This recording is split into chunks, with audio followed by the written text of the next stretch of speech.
নিজেদের গাড়ি সড়কের মাঝখানে রেখেই চলছে উচ্ছেদ অভিযান। আবার সেই একই সড়কে অবৈধ পার্কিংয়ের অভিযোগে করা হচ্ছে মামলা। আইন কি সবার জন্য সমান নাকি প্রয়োগে ভিন্নতা আছে? সড়ক পরিবহন আইন 2018 এর ধারা 47 অনুযায়ী যেখানে সেখানে গাড়ি থামানো বা পার্কিং নিষিদ্ধ। যদি তা যান চলাচলে বাধা সৃষ্টি করে, তাহলে প্রশ্ন উঠে কেন আইন প্রয়োগকারী সংস্থা নিজেই এই নিয়মের বাইরে থাকবে? অভিযান পরিচালনাকারী বিশেষ মহানগর ম্যাজিস্ট্রেট ইমরান আহমেদকে প্রশ্ন করলে তিনি জানান, গাড়িটা ছিল আমরা পুলিশের গাড়ি রং পার্কিং এর কারণে স্টিকার থাকার পর পুলিশের বিরুদ্ধে আমরা ব্যবস্থা নিয়েছি, অর্থাৎ ওই গাড়ির বিরুদ্ধে আমরা ব্যবস্থা নিয়েছি। রবিবার সকাল থেকে রাজধানীর সায়েন্স ল্যাব, নিউ মার্কেট ও কাটাবন এলাকায় ঢাকা মেট্রোপলিটন পুলিশের উচ্ছেদ অভিযান চলে। এ সময় 16টি দোকান উচ্ছেদ এবং অবৈধ পার্কিংয়ের অভিযোগে অন্তত 50টি মামলা করা হয়। 16টা দোকানকে আমরা 84,000 টাকা জরিমানা করেছি।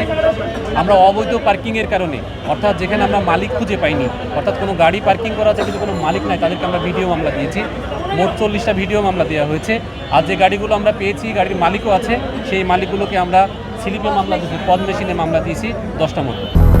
200-র বেশি সার্ভিস ও ফিচারে লেনদেনের সব বিকাশ অ্যাপে সম্ভব। সড়ক দখল করে গড়ে ওঠা এসব ব্যবসার কারণে সাধারণ মানুষ ভোগান্তিতে। একটু বৃষ্টি হলেই পানি জমে চলাচল বন্ধ হয়ে যায়। এ এলাকায় ড্রেনের মুখ ভরা ময়লা, যেন সড়কের মাঝখানেই তৈরি হয়েছে আবর্জনার ভাগাড়। এখান থেকে জন্ম নিচ্ছে মশা, ছড়াচ্ছে নানা রোগ। 1 এপ্রিল থেকে রাজধানীর গুরুত্বপূর্ণ পয়েন্টগুলোতে চলছে ফুটপাত দখল মুক্তি অভিযান। তবে এর কার্যকারিতা নিয়ে প্রশ্ন রয়েছে।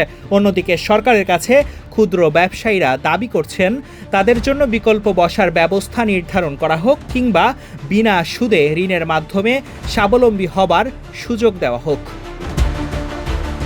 নিউ মার্কেটের সামনে উচ্ছেদের মাত্র 3 ঘন্টা পর আবারও হকাররা পদচারণা শুরু করার জন্য আয়োজন করছে। তাদের যে জায়গা থেকে সরানো হয়েছিল সেই জায়গায় নতুনভাবে বসার কর্মযজ্ঞে ব্যস্ত তারা। নিউ মার্কেটের ফুটপাত অভিযান হয়েছিল এখন থেকে 3 ঘন্টা আগে। আমরা আবারও এসেছি, আবারও সেই চিরচেনা চিত্র। হকারদের হাঁকডাকে ভরে উঠেছে হাঁটা চলার এই পথ। তাহলে প্রশ্ন থেকেই যায়, সত্যি কি দখলমুক্ত হবে ফুটপাত, নাকি চোর পুলিশের এই খেলা চলতে থাকবে? তারেক রহমান, কালের কণ্ঠ, ঢাকা।